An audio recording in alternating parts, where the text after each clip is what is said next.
when I look for a good deal and find a cheap t-shirt that I think looks great, if you divide it by 100, that often doesn't leave very much to go around. And so if my preference is for really cheap clothing, in reality, kind of what we're saying is to a worker that is exploited and living in poverty on the other side of the world, can you please subsidize my preference for cheaply made fashion? And if I was having that conversation face to face, I know that's not just, and I probably wouldn't do it. But I think the opacity means that we kind of have that mentality brought into our fashion consumption.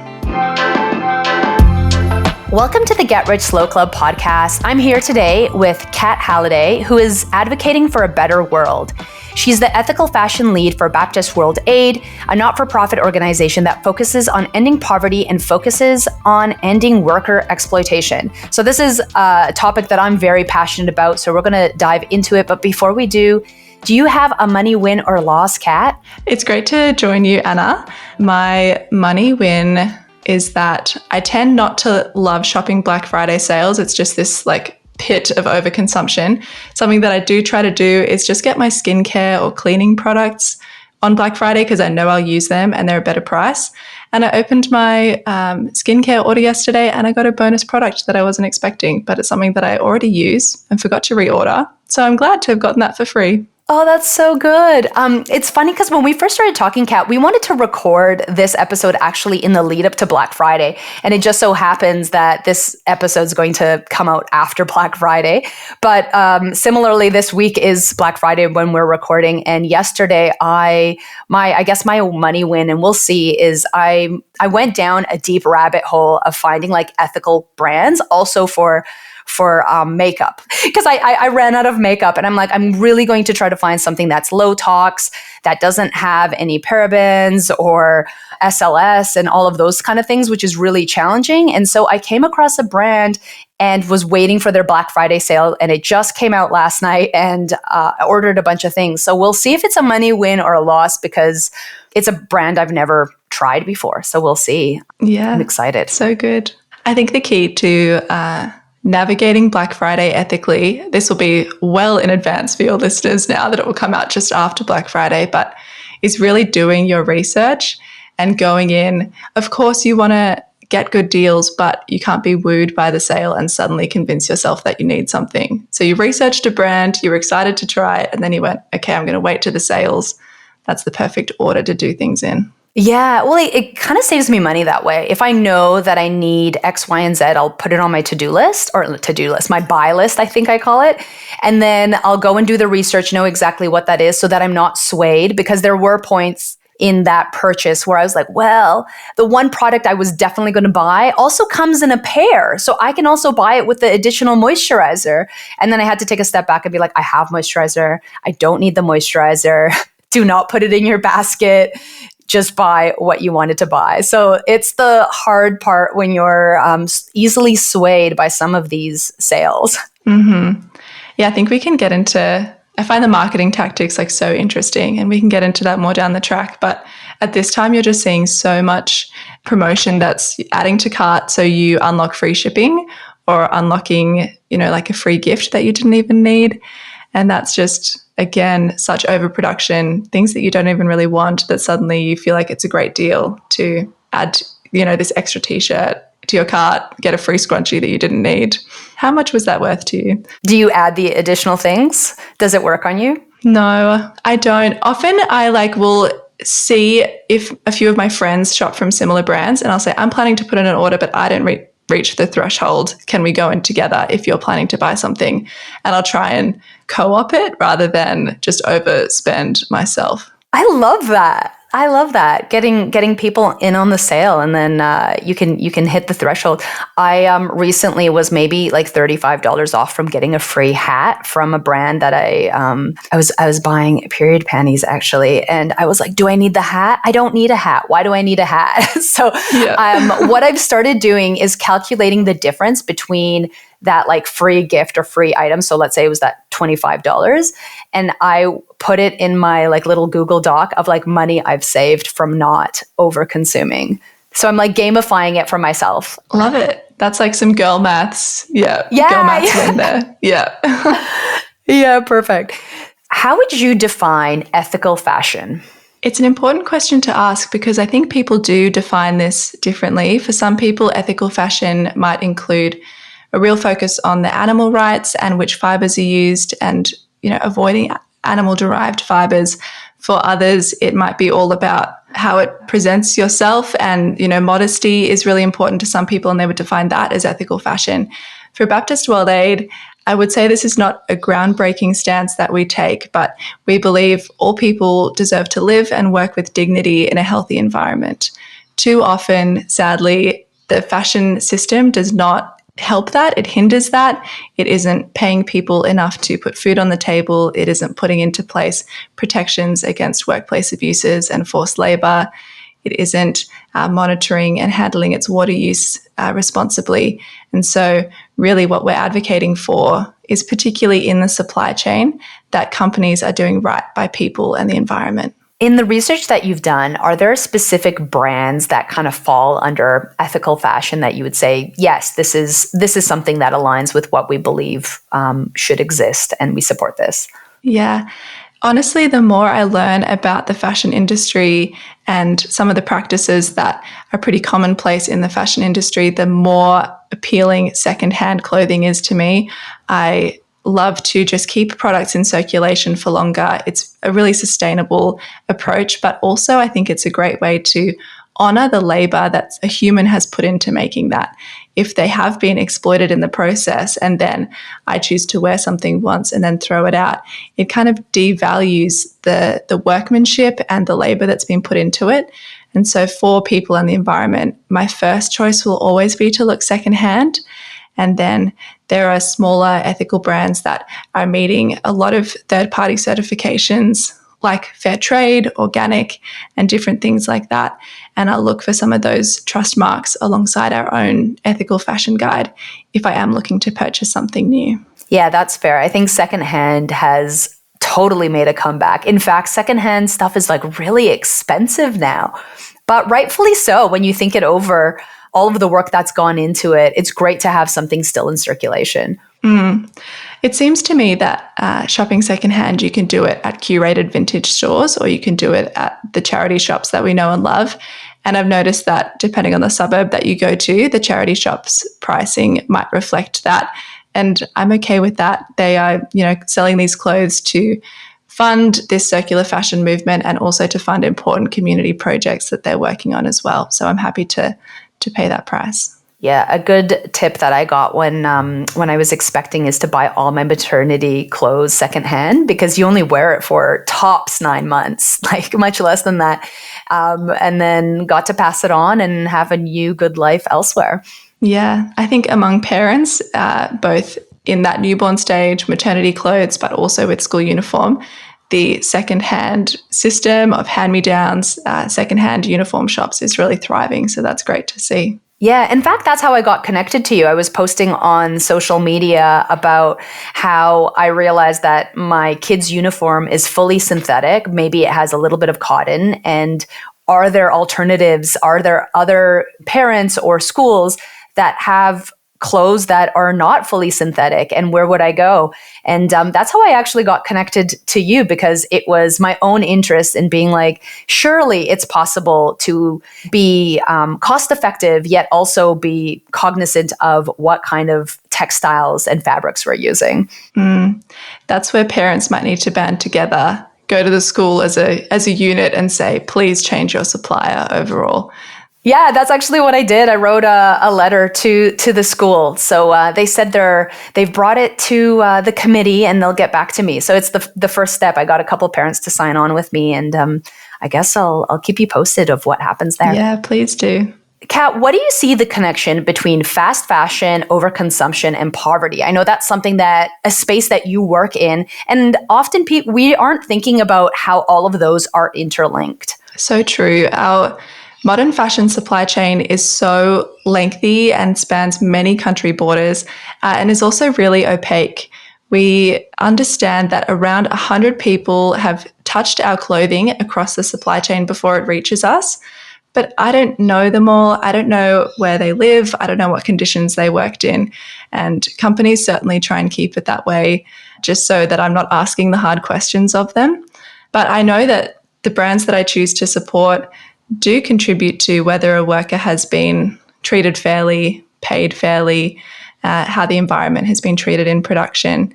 And so these things are all interlinked, even if it's not that noticeable to the consumer. And when I look for a good deal and find a cheap t-shirt that I think looks great, if you divide it by 100, that often doesn't leave very much to go around. And so if my preference is for really cheap clothing, in reality, kind of what we're saying is to a worker that is exploited and living in poverty on the other side of the world, can you please subsidize my preference for cheaply made fashion? And if I was having that conversation face to face, I know that's not just, and I probably wouldn't do it. But I think the opacity means that we kind of have that mentality brought into our fashion consumption. Yeah, it is true. We have now gotten so used to getting cheap goods, right? Cheap consumer goods. You shop on Temu or on Shein, and you can get these for so cheap. So we've now been almost rewired to expect to get things for very cheaply. But if we're getting it cheaply here, someone is obviously losing out elsewhere. They're getting exploited. I know you have an ethical fashion tool on your website to actually be able to search different brands and see how they rank in regards to responsible purchasing practices, payments of living wage, addressing gender inequality. There's chemicals as well, sustainable fibers, and so forth. As we know, within that whole life cycle of how you get a product through the door to your hands, there's a lot of considerations that go along the way. What are some of the things that someone can think about when they're purchasing something? I mean, obviously, the first thing you're going to think about is price, right? Like that is where we always go. It's like, well, can I get it for cheaper? But what are the other things that might be valuable for those people who are seeking to think a bit more ethically around fashion? Yeah, it's a great question. I think our ethical fashion guide that you mentioned is a really helpful place to start. We've assessed over 450 brands that Australians love to shop with. And what we do is go through quite a robust research survey with these companies, and we understand how they've treated people and planet in their supply chain.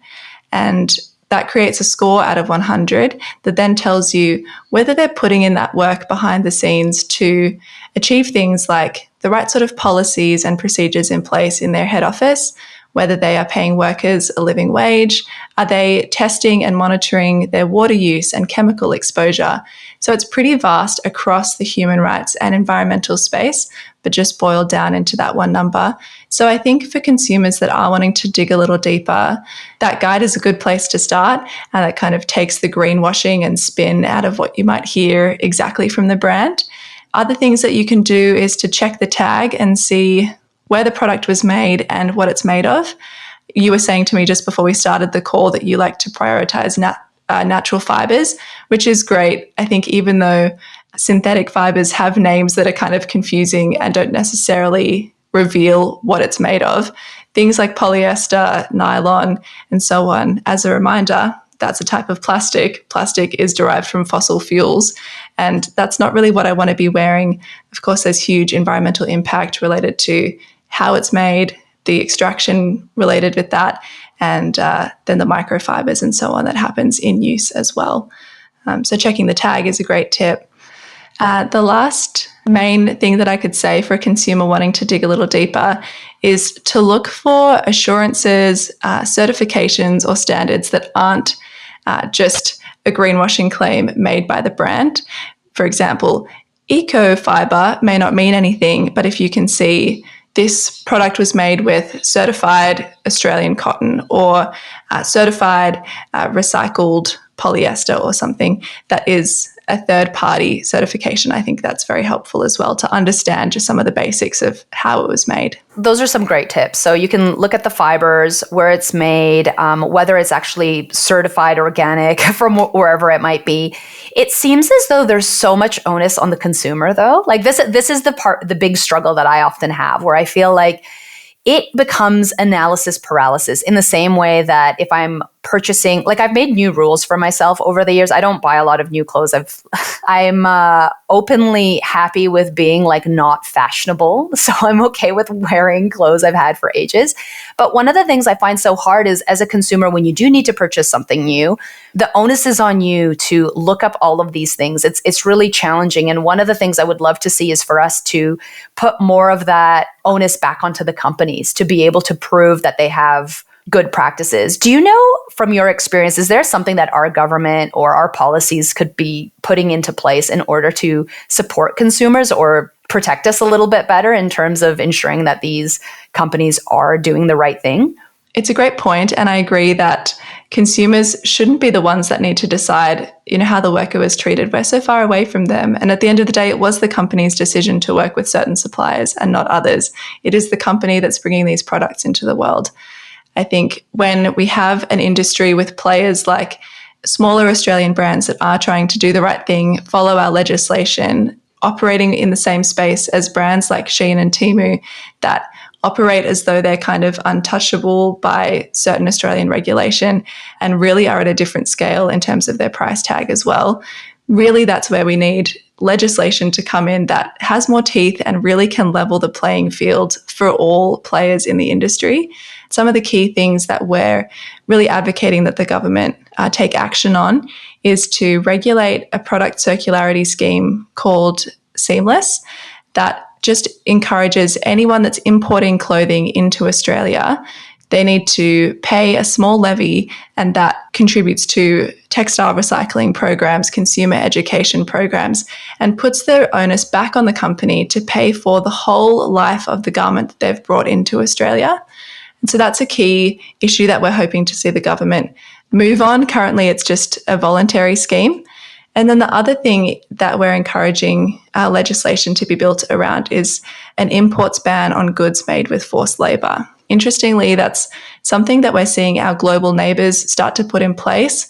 The US, in amongst the kind of tariff wars, are actually making some good progress around that imports ban.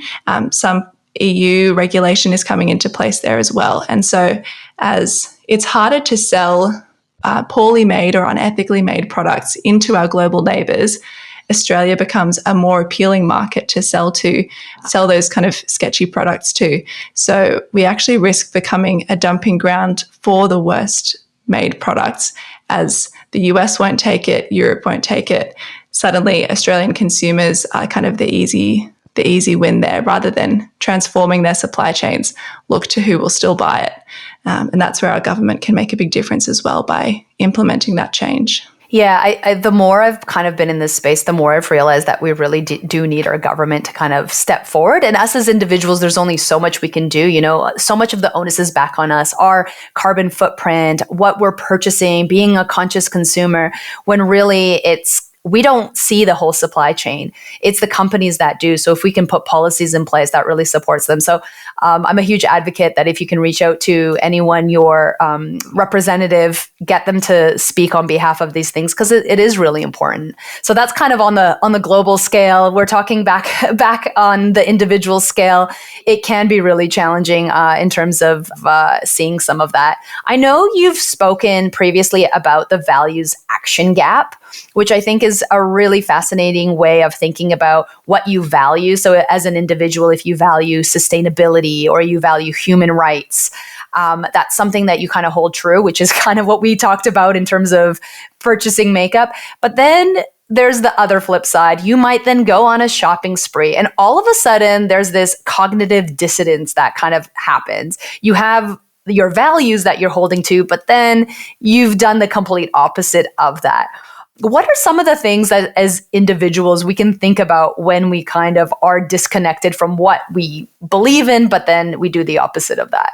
Yeah, it's really interesting. And I think, of course, I would encourage that people seek to transform their shopping habits bit by bit for the impact that we have on workers and the environment. But it's so true that it also just feels terrible to have made a decision that you later regret because it didn't align with your values. So even just to make these changes for your own sense of self and purpose, I think is like another key motivator. And so for all those reasons, just seeing how you can take one step at a time to make those changes does feel really meaningful. I know for me, some of the ways that I seek to do that without getting overwhelmed is to kind of make one change at a time. And then when I'm comfortable with that, I'll seek to take it a step further. So I know a few years ago, I wasn't very good at putting the right things in the right recycling bin. And that was back when we could also take our soft plastics to the grocery store. So I wanted to start doing that. And at first, it was quite a lot of mental capacity just to go, okay, this can go in this bin, this can go in this bin. And I was excited about learning about where things went and how I could reduce what was going into my red landfill bin. And then over time, that's become second nature to me. And so that doesn't take that conscious thought. And when that became easier, I took the next step and went, okay, let me look at my clothing consumption. How can I prioritize shopping secondhand more than shopping new? And then when I do shop new, what brands do I want to support? And then when that felt easier, I went, okay, I kind of have my choices a little more sorted. How can I become more of an advocate using my voice with these brands or with the government? And raising the bar then again. I think doing it all at once is very overwhelming, but piece by piece, I think we can make real difference. I love that. I think doing a small thing that feels manageable is probably the best way. I often think like if you try to do it all, you're just going to get so overwhelmed, you're not going to get anything done and you're just going to peace out, you know? But some of the things that I've done for myself, so similarly to you, I've tried to reduce like the toxicity in my house. So like being low tox. And I kind of started in the kitchen and I'm like, I can't buy all new pans at once, right? Like these things are expensive. So what are the things that I can do? Well, I can potentially swap out some of the utensils that had silicone on the end and use wooden spoons and making those small steps because there also can be huge financial costs to some of these things. You can't do everything at once. But the other thing is, because I've already tried to reduce my shopping, like I haven't bought anything new. I think last year I bought a bunch of like new clothes that I needed to, I think when we were doing the book tour. But besides that, I'm like, I'm going to try to not buy anything brand new. And if I do, one of the rules I've made for myself is to make sure that it's at least 80% natural fibers. And sometimes you've got to pick and choose, right? Like sometimes it will be under that 80% and I'll be like, oh, I'm not going to buy it. But I've made this rule for myself. So instead of it being overwhelming, there's still like a bit of wiggle room, but it's just like a new thing that I've introduced into my shopping. So if I need to buy new socks, it has to be at least 80% cotton for me to purchase them. And surprisingly, you become more aware of it and it becomes less stressful the next time that you do it because I've made the rule for myself. Does that make sense? Yeah, totally. I think those things that we can do to reduce the decision fatigue, or as you said before, analysis paralysis, I know I have these rules in place for myself. Here's the standard that I'm looking for. And this is what I do across the board when I'm looking to buy new things, rather than at every crossroads going, how much time do I have to research? What resources do I trust to refer to? Just putting some of those things in place before you get into those situations, I think is helpful. Last year, I did a challenge trying to only buy 5 new items of clothing in the year. And I think in the end, I came up under 5 because it just made me ask this question every time. Is this worth it enough to be one of my 5? Or what if I buy this cute top and then my shoes fall apart and my raincoat falls apart and I need those things and suddenly I've used my quota? And so just putting that question, that barrier in place really changed that threshold of what I thought was worth it. And I think just having those games, rules, constraints, challenges is really helpful. Yeah, I completely agree. I actually love having those little rules because it does kind of reduce the fatigue because you're like, I'm working within the 5 items I can buy or the 80% natural fibers. It creates kind of you have to weigh it up. Is it worth it? Is it worth it to break my rule, break my rule? And that's also a really great thing for finances as well. As we know, it is so tempting to purchase some of these things online. Marketing plays into our brains, knows our human psychology, makes us want to click and purchase ASAP. I'm sure you see this quite a bit all the time when it comes to fast fashion. Are there any things that you've seen that you think can kind of help us make better choices before we click and collect? Yeah. Well, we've spoken about that trap of adding things to your cart that you don't need just for a free gift or free shipping. So I think that's a great start to be aware of. I think particularly with some ultra fast fashion brands that are pretty new to the scene, like Shein and Temu, venturing into their sites and apps kind of is like venturing into a casino. They have taken every barrier for your critical thinking away. And there's, personalized discounts and games you can play to unlock discounts and timers and flashing, logos and spinning wheels, and just it's this sort of overstimulation and affront to your senses. And I think maybe you just get overwhelmed and purchase to get away from the site itself. And something that they've done as well, which I found interesting, is they have implemented that infinite scroll that we're getting used to on our social media feeds to their online stores and shopping apps. So on some websites, I might go and look at dresses and, there's 37 pages and I'm clicking through. I'm at page 14 and I can stop and go, do I really need to go to page 15 out of 37 of dresses, or have I done enough scrolling? But you'll never get that trigger on some of these newer sites because they're just trying to keep you in that dopamine loop and make it easy for you to overconsume. It's really hard for us when we're like fighting against the machine. Like that's honestly what it feels like. You have the best psychologists, the best tech designers creating a way for us to be addicted, to get the dopamine hit, to keep scrolling. This is why I really love seeing de-influencing movements or the underconsumption core movement on social media. I'm a huge fan of this. And I kind of laugh because I'll see those comments where it says underconsumption core. This is literally how everyone lived 20 years ago. Like you waxed and polished your shoes and you fixed the holes in your shirt. Like this is not new, but it's almost like being reintroduced because we haven't seen a lot of that. What do you think of these new movements? Well, new old movements. I love it. I love seeing it as well. I do think that we're promoting a lot of things that probably our grandparents did naturally. I think my grandma, she had no official Tupperware containers. They were all yogurt containers, old ice cream tubs that you'd open and find whatever, she was storing in there. And just like a real spirit of mending things as well. And I think it's great to see influencers trying to bring that back in maybe a cool new Instagram-ified way. So I'm really glad when I see that come up. And I think to your point before as well, our willpower really isn't stronger than the best of the best $1 million psychological marketing budgets. And that's where actually just getting off your phone is a really helpful step as well. Spending time outside, spending time with your loved ones. And there's so many things in this space where in reality, the things that are good for our ethical footprint, our consumption, is good for our whole mind and our whole well-being as well. You're prioritizing low tox, but that's also more sustainably made. And so you're doing it for your health and also for the planet.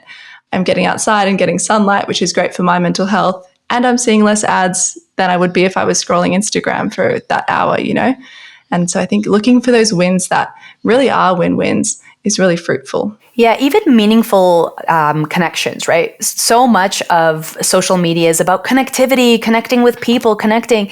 But what we have kind of replaced by that is now we're paying for everything. So I used to connect with you used to connect with your neighbors. You needed a cup of sugar or you needed eggs. You would knock on your neighbor's door. And then all of a sudden, now we go to DoorDash, we go to Uber Eats, and we have missed out on those meaningful connections in order to pay for them, right? We're paying for them. We're paying companies in order to fulfill that. And meanwhile, we are connected online, but we're feeling more lonely. We're feeling more disconnected. There's less meaning in the world. So what you're saying kind of runs deep on so many different levels, whether it's the financial, the connectivity, the environmental side of it. How can we kind of reduce that? So I've purposely messaged my neighbors or knocked on their door asking them for eggs because I want to keep that going. And they've now reciprocated. And it's really nice to kind of have a community, which I wouldn't have otherwise. It would have been just so easy to DoorDash it, Yeah, I think another way to bring that into our fashion consumption is to host or participate in a clothing swap. that's such a fun community event where you then get to see clothes that you loved and are in good condition, but that you're just not really wearing anymore for whatever reason, reinvented or have a second life with someone that you know. And it's really fun to see your clothes on someone else that weren't getting used in your wardrobe. And again, it brings community together. It's such a fun place of going, that looks great on you. And like, it's very supportive and low cost and a great way to sustainably refresh our wardrobes as well. I love that. It's so much happier seeing someone else walk off with your clothes than throwing them in a garbage bag and dumping them at your local op shop, right? Absolutely. I know also, because you work at a not-for-profit as well, and a lot of people love to donate or contribute to charities or not-for-profits. This is a little bit on a tangent, but aligns to what we're talking about, is a lot of times I find that not-for-profits have to spend a lot of money on marketing because that's the only way that you're going to get other people to fund or support or donate. What are some of the ways that Baptist World Aid donates to different initiatives and works within that space? Yeah, it's an interesting question. I was thinking about it because it's not one that I get asked a lot, but I think there's actually a lot of parallel to the research that we can do into brands that we're buying clothes from.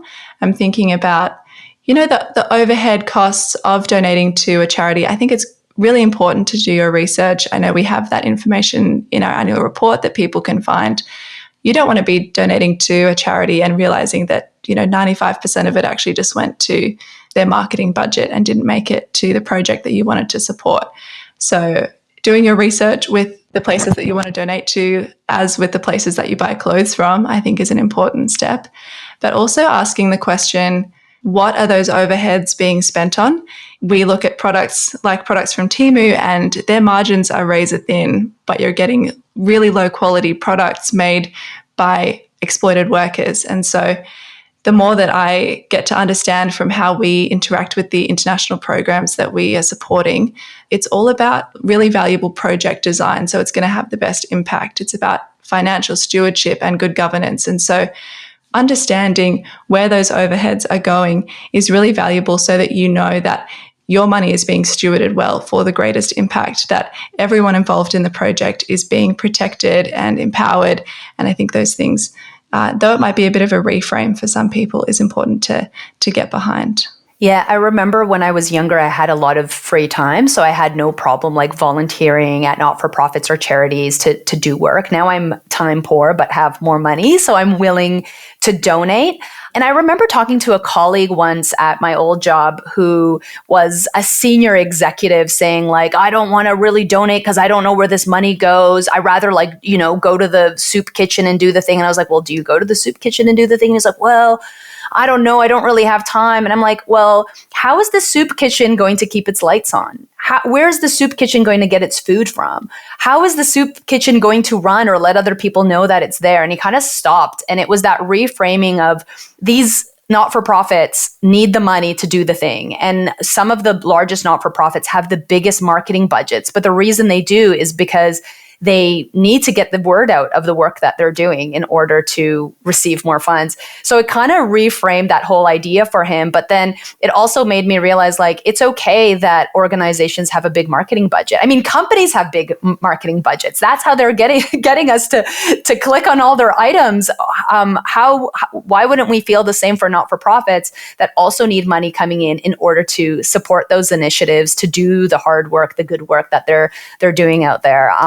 I know I've talked a lot about donating to the different organizations that I do, but I just thought since we're talking to a not-for-profit, it is just important to hear it from your point of view in terms of that as well. Yeah, I think it's great to mention that, of course, the companies that we shop from are spending a lot on marketing as well. At the moment, in the lead up to Christmas, we advertise a range of Better World gift cards. A lot of our peers in the not-for-profit space do this as well, but that's buying a card for Christmas for a family member, and then it's contributing to a disaster resilience project or a child and youth program or financial resilience groups for mothers in the areas that we work in. And I would gladly see those ads come up on my newsfeed, even if they were paid for, because I would rather those products be bought for Christmas rather than the other ads that I'm seeing fill my newsfeed. Yeah, for sure. And it is also an option. I know we talk so much about Christmas and giving, but there are great ways that we can also give to communities, to charities as well, people in need. And that's sometimes a really valuable lesson, especially for people who have young kids, to get out and know that you're actually making a difference to someone else as opposed to just getting presents under the tree. So, yeah. Kat, thank you so much for such a valuable conversation today. I really appreciate it. If people want to learn more about you or the work that you're doing, where can they find it? The first place that I would send people is to our ethical fashion guide. That's where you'll see the scores of hundreds of brands. You can just search ethical fashion guide in Google, and that will be the Baptist World Aid link that comes up. We also just released a podcast called Behind the Barcode. You've heard me mention throughout this episode about ultra-fast fashion brands like Shein and Temu and how they might be changing the game in terms of how they're treating workers and how they're marketing to us. And we really wanted to dive into exactly how they're different and how they're impacting people and planet. So that series you can find wherever you listen to podcasts. That's called Behind the Barcode. Thanks so much, Kat. Thank you.